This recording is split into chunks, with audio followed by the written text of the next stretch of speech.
మీ business ఏదైనా మీ ఊర్లో promotion చేయాలంటే అది సుమన్ టీవీతోనే సాధ్యం. ఇప్పుడే సంప్రదించండి. Welcome to Suman TV. ఎట్టకేలకు కోవైట్ శివ కథ సుఖాంతమైంది. రాష్ట్ర మంత్రి నారా లోకేష్ తక్షణం స్పందించడంతో ఆయన బుధవారం తెల్లవారుజామున ఇండియాకు చేరుకున్నారు. కువైట్ నుంచి ఇండియాకు వచ్చేందుకు చాలామంది కృషి చేశారు. వారిలో అమెరికన్ ఎన్ఆర్ఐ కొణిదెల లోకేష్ గారు కూడా ఒకరు. ప్రస్తుతం ఆయన అడిగి మరిన్ని విషయాలు తెలుసుకుందాం. సార్ నమస్తే.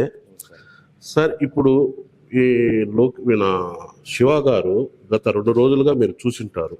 ఆ వీడియో ఎంత వైరల్ అయిందో, దాని పట్ల తెలుగుదేశం పార్టీ ముఖ్యంగా నారా లోకేష్ గారు స్పందించి ఎన్ఆర్ఐ టీంను అలర్ట్ చేయటం, అందులో భాగంగా మీరు కూడా మీకున్న పరిచయాలతో వాళ్ళను ఇండియాకు రప్పించేందుకు తీవ్రంగా కృషి చేశారు. ప్రస్తుతం వాళ్ళు ఇండియాకు వచ్చారు. దీని పట్ల మీరు ఎలా స్పందిస్తారు?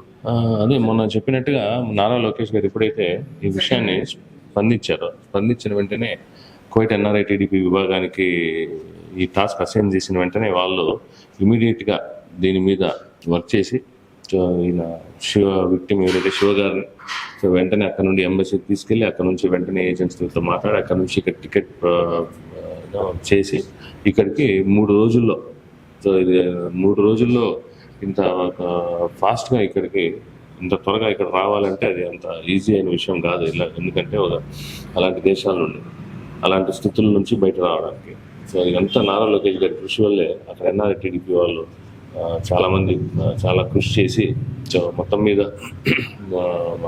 శివ గారిని ఇక్కడికి అయితే తీసుకురావడం జరిగింది. సో ఇక్కడ నేను ఉన్నాను కాబట్టి ఇక్కడ వెళ్ళి ఫ్యామిలీకి ఎంతో భరోసా ఇచ్చి కొద్దిగా ఆర్థిక సాయం చేసి సో మా వంతుగా ఇక్కడ వాళ్ళకి సపోర్ట్ చేయడం జరిగింది. కానీ ఇంత 3 రోజుల్లో ఇలా వీళ్ళు ఇక్కడికి వస్తారనేసి కూడా ఎవరు ఎక్స్పెక్ట్ చేయలేదు.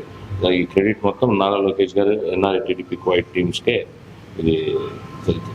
సార్, ఇప్పుడు శివ గారు నేను ఒకసారి మాట్లాడినప్పుడు మాట అన్నారు, ఈ కువైట్లో ఇటువంటి బాధితులు కొన్ని వందల మంది ఉన్నారు, చిక్కుకున్నారని.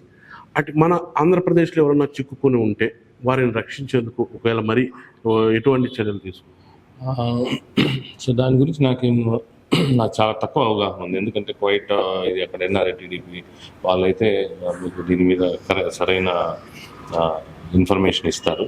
కానీ మీకు 2014 నుంచి 19 వరకు మీరు చూశారు. ఇది కువైట్ అనే కాదు, ఎక్కడ ఒక తెలుగువాడు ఎక్కడున్నా కూడా so Telugu Desam party, NRI TDP, మన ప్రభుత్వం, ఆంధ్రప్రదేశ్ ప్రభుత్వం, లోకేష్ గారు కానీ బాబు గారు కానీ వీళ్ళు వెంటనే స్పందించడం కానీ, తెలుగు వారికి ఎక్కడ వాళ్ళ పక్షులు ఎక్కడున్నా ఆదుకోవడం కానీ, వాళ్ళకంటూ సపరేట్ ప్రభుత్వ శాఖల్ని ఏర్పాటు చేయడం కానీ ఇలాంటివి చాలా చేశారు. సో 19 తర్వాత సో అలా ఇలాంటి శాఖలు కానీ అలాంటివి వాళ్ళు వర్క్ చేయడం కానీ అలాంటివి ఏమి లేకుండా పోయింది. మళ్ళీ ఇప్పుడు ప్రభుత్వం వచ్చింది కాబట్టి దీని మీద లోకేష్ గారు కానీ సో ప్రత్యేక శ్రద్ధ పెట్టారు కాబట్టి దీని మీద సో ఇలాంటి వాటిని వీలైనంతగా సో తగ్గించి సో తెలుగు వాళ్ళు ఎక్కడున్నా అండగా నిలబడతారు అనేసి మేము పూర్తిగా నమ్మకంగా ఉన్నాము. తెలుగు వారికి కూడా తెలుగుదేశం పార్టీ రావడంతో మళ్ళీ ప్రభుత్వం రావడంతో వాళ్ళకు కూడా ధైర్యము, కాన్ఫిడెన్స్ ఉంది.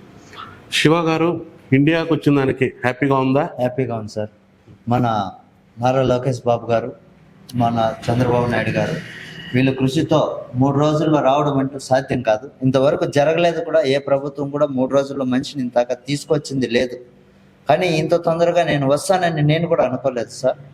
అది నారా లోకేష్ బాబు గారికే సాధ్యమైన పని కాబట్టి ఇంత తొందరగా చేశారు. అంటే మన అమెరికన్ ఎన్ఆర్ఐ గారు అక్కడ కువైట్లో ఉన్న అతనికి ఫోన్ చేసి మన సార్ గారు చెప్పడం, మన ఎంబసీ వాళ్ళు చర్యలు తీసుకోవడం, మన నారా లోకేష్ బాబు గారు ఇంత ఫాస్ట్గా చేయడం అనేది సాధ్యము అది ఒక్కరికే అయింది.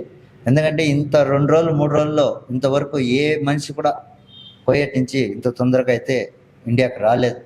ఫస్ట్ టైం నేనే అనుకుంటా రావడం జరగడం కూడా. ప్రతి ఒక్కరికి చేసినందుకు ప్రతి ఒక్కరికి పేరున నాకు ధన్యవాదాలు తెలియజేస్తూ, నా కుటుంబం ఈరోజు సంతోషంగా ఉన్నామంటే అదే మన నారా లోకేష్ బాబు వల్లే సాధ్యమైంది. నా భార్య బిడ్డలను కూడా చూస్తాననే ఆశ కూడా లేదు సార్ నాకు ఇంతకుముందు. కానీ ఆయన ఎప్పుడైతే పేపర్లో ప్రకటన ఇచ్చాడో ఆ రోజు కొద్దిగా ఆశ వచ్చింది. ఆ పేపర్ న్యూస్ కూడా నాకు వచ్చింది సెల్లుకి. అక్కడ చూసిన తర్వాత నారా లోకేష్ బాబు గారు చర్య తీసుకున్నారంటే చేసి తీరుతారు అని అనుకొని మనస్ఫూర్తిగా అనుకున్నాను. ఈరోజు ఇంటికాడ ఉన్నాను సార్. చెప్పండి మా, మీ భర్త క్షేమంగా ఇంటికి వచ్చారు, అందరి దీవెనలు ఫలించాయి. ఏమి ముఖ్యంగా నారా లోకేష్ గారు మీ భర్త ఇండియాకు రావటంలో కీలకంగా వ్యవహరించారు. దీని పట్ల మీరు ఎలా స్పందిస్తారు? నేనైతే నారా చంద్రబాబు నాయుడు గారికిను లోకేష్ గారికిను చాలాగా ధన్యవాదాలు చేసుకుంటున్నాను. మా జీవిత కాలము అతనికి రుణపడి ఉంటాం, మా కుటుంబమే అతనికి రుణపడి ఉంటాము. మేము నా భర్త ఇండియాకు వచ్చిన దానికి నేను చాలా సంతోషపడుతున్నాను. చెప్పండి నాన్న, ఏం చెప్తారు? మీ నాన్న క్షేమంగా తిరిగి వచ్చారు, ఒకరోజు అన్నం కూడా తినలేదు మీరని చెప్పారు. అందరూ చాలా బాధపడ్డారు మీ వీడియో చూసి. ఇప్పుడు ఎట్లుంది చెప్పండి ఇద్దరు? హ్యాపీగా ఉంది. ఓకే. మీ నాన్న ఇక్కడ ఇండియాకు రావడానికి కీలకంగా నారా లోకేష్ గారు, అలాగే ఇక్కడ కొంతమంది ఎన్ఆర్ఐలు బాగా సహకరించారు. సో వాళ్ళకి తెలుగుదేశం ప్రభుత్వానికి మీరు ఏమన్నా చెప్తారా? థ్యాంక్స్ చెప్తాను sir. Okay, very thanks. Okay. మీ ఫాదర్ వస్తాను ఇట్లే సుమన్ టీవీని మీ ఫాదర్తో కూర్చొని అన్నానికి పిలిచారు. ఎప్పుడు భోజనం పెడతారు, ఎప్పుడు మమ్మల్ని రమ్మంటారు చెప్పండి. ఓకే. శివ కథ సుఖాంతం కావటంతో అటు తెలంగాణలోనే కాకుండా ఆంధ్రప్రదేశ్లో కూడా ఎంతో మంది ఆయన క్షేమంగా ఇండియా రావాలని చాలా మంది సుమన్ టీవీ ద్వారా పలు కామెంట్లు పెట్టారు. ఆయన క్షేమంగా రావాలని, అలాగే ప్రభుత్వం అతనికి సాయం చేయాలని ఎంతో మంది కోరారు. అందరి దీవెనలు ఫలించి శివ క్షేమంగా ఇండియాకు వచ్చారు. ఇందులో కీలకంగా వ్యవహరించిన ఆంధ్రప్రదేశ్ ప్రభుత్వం పట్ల, పనితీరు పట్ల పలువురు హర్షం వ్యక్తం చేస్తున్నారు.